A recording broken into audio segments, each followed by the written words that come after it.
Assalomu alaykum hammaga. Siz My Anime News kanalidasiz va bugungi videoda biz anime olamidagi eng kuchli qahramonlardan biri Saitama chiqqan bir zabli odam One Punch Man animesining birinchi fasli haqida to'liq gaplashamiz, tahlil qilamiz. Tayyor bo'lsangiz boshladik. Birinchi sezonni 80% animeshiklar ko'rishgan va birinchi sezonda aytarli bir yo'z yo'q. Ya'ni Saitamaga kuchi yetadigan, uni jarohata oladigan jangchi qahramon, kiborg yoki yo'z yo'q. Anime nomi bilan Saitama har bir dushmanni bir zarba bilan yo'q qiladi. Ammo kuchning chegarasi yo'qligi uni ruhiy jihatdan bo'sh qiladi. Hech kim unga teng emas. Hayot esa zerikarli bo'lib qoladi. U uchun Saitama animening asosiy qahramoni oddiy ishsiz yigit bo'lib, 3 yil davomida har kuni 100 ta anjumaniya, 100 ta pizdaniya, 10 kilometr yugurish rejimi bilan mashq qiladi. Sochlar to'kiladi, lekin u dunyodagi eng kuchli mavjudotga aylanadi. U qahramonlar assotsiatsiyasiga kiradi va juda ham kuchliligiga qaramay, C-rank 388-o'rindan boshlaydi. U kuch bilan emas, ruhiy jihatdan raqiblardan ustun. Uning eng katta dushmani bu zerikishdir. Genes Saitamaning shogirdi, yosh kiborg qahramon, o'z shahrini vayron qilingan noma'lum kiborgdan qasos olish uchun mashq qilib takomillashadi.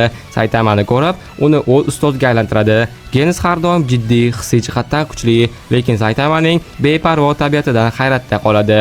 Har doim birinchi sezon davomida bo'ladigan asosiy voqealar birinchi qismdan 3-qismgacha Saitama turli xil mutatsiyaga uchragan yirtqichlar, jinlar, mutantlar bilan kurashadi. Uning kuchi haddan tashqari kuchli ekanligini birinchi qismdan 3-qismgacha ko'rsatishadi. Genes bilan tanishadi. 4-6-qismlarda qahramonlar assotsiatsiyaga kirish uchun Saitama test topshiradi. Jismoniy sinovda rekord o'rnatadi, lekin nazariy qismda past baho olgani uchun C-rankka joylashadi. Genes esa yuqori ball bilan S-rankka kiradi. Keyin ular CTZ'da doimiy tahdid bo'layotgan maqoqlar bilan jang qilishadi.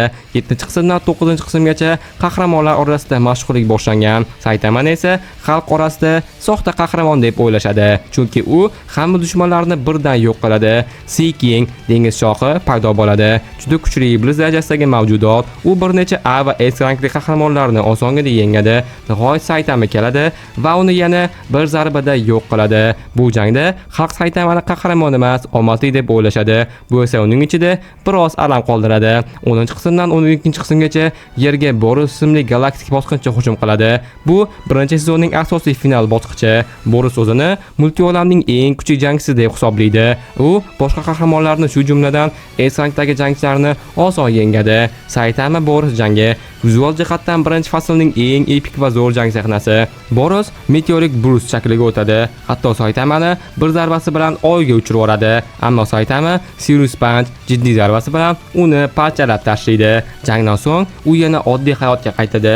G'alaba unga hech qanday hayajon, pul yoki maqtov olib bermaydi. Yana animeda rank tizimi ham bor. Qahramonlar assotsiatsiyasi rank tizimi. C-rank eng past darajadagi qahramonlar, ko'proq mahalliy muammolarni hal qiladigan qahramonlar bor. Saitama C-rankdan boshlaydi, 388-o'rin bilan. B-rank o'rta darajadagi qahramonlar shahar xavfsizligini ta'minlashadi. B-rankda Tank Top, Black Hole, Lily, Alishes va boshqalar bor. A-rank yuqori darajadagi qahramonlar, lekin hali S-levelga yetmaganlar. A-rankda Amai Mask bor. U rankda birinchi o'rinda turadi va S-rankka o'tish arafasida. Eng kuchlisi S-rank. Eng kuchli qahramonlar S-rankda iblis yoki dragon darajasidagi xavflarga qarshi chiqishadi. Animening birinchi faslida bizga juda ham ko'p S-rankli jangchilarni ko'rsatishgan. Blood birinchi o'rinda, Tatsumaki ikkinchi o'rinda, Bang 3-o'rinda, Atomli Samurai 4-o'rinda, Kichkina Imperator 5-o'rinda, Metal Knight 6-o'rinda, King 7-o'rinda, Zombi odam 8-o'rinda, Dragon Knight 9-o'rinda, Cho'chqa 10-o'rinda, Superior Darkshine 11-o'rinda, Watchdog Man 12-o'rinda, Flashy Flash 13-o'rinda, Tank Top Master 14-o'rinda, Metal Bat 15-o'rinda, Puri Prisoner 16-o'rinda va Genes 17-o'rinda. Aslida Saitama bularning hammasidan kuchli, lekin uning haqiqiy kuchini Genesdan boshqa hech kim ko'rmagan. Xullas, animening birinchi sezoni fikr jihatdan soddaligi, o'rtada inson kuchining chegarasiligi va ruhiy bo'shliq mavzusini ko'taradi. Har bir dushman, har bir jangchi kulgili, lekin falsafaviy ma'no bilan boyitilgan. Rank tizimi esa kuch emas, balki tashkiliy va ijtimoiy tizimdagi demokratiyani ochib beradi. Final Saitama o'z kuchini yana yashiradi, chunki unga g'alaba endi hech narsani anglatmasdi va menga anime yoqdi. Tez orada shu haftada ikkinchi fasl tahlil videosi ham chiqib qoladi. 3-fasl ham kuzda premyera qilinadi. Anime menga yoqdi va animega men 10 dan 8 qo'yaman. Nima uchun 10 emas? Chunki Saitama juda ham kuchli. Unga qarshi raqib yoki yo'z yo'q. hech bo'lmasa Saytamani 100% kuchli desak, 80% kuchli raqib qo'yish kerak edi. Ikkinchisi grafika. Grafika uncha yaxshi emas, lekin jang sahnalari va syujet qiziq. Videoni bo'lsa reklamadan so'ng davom ettiramiz.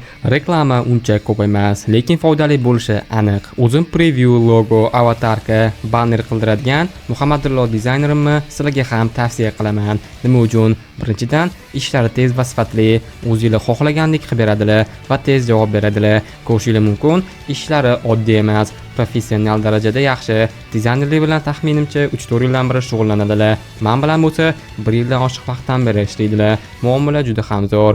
Agar previewda xato bo'lsa, tezda to'g'rilab beradilar. Narxlar ham juda arzon va kanalinglar uchun eng yaxshi tanlov bu Muhammadullo dizayner. Kanallari va lichkalarini описаниеda qoldiraman. Bemalol o'tib zakaz berishingiz mumkin va biz davom etamiz. One Punch Man bir zabli odam animesining birinchi sezoni sizlarga to'liq tahlil qilib berdim va agar qiziq bo'lsa, Saytamaning qanchalik kuchligi haqida ham video chiqadi. Va kanalda Saytamani yenga oladigan top 10 ta animedagi personajlar haqida ham video tez orada kanalda chiqib qoladi. Shunaqa qiziqarli videolar uchun hoziroq kanalga obuna bo'lib qo'ying. Bugungi videoda sizlar bilan bir zabli odam One Punch Man animesining birinchi sezoni haqida gaplashdik va video haqida va anime haqida savollar bo'lsa, kommentariy ochiq bemalol savollarni beraversanglar bo'ladi. Shunaqa qiziqarli videolarni chiqaraman. Shu uchun kanalga hoziroq obuna bo'lib, videoga like bosib va qiziqarli videolarni o'tkazib yurmaslik uchun qo'ng'iroqcha tugmasini bosib qo'ying. Bosib qo'ygan bo'lsangiz hozircha xayr. Keyingi qiziqarli videolarda ko'rishguncha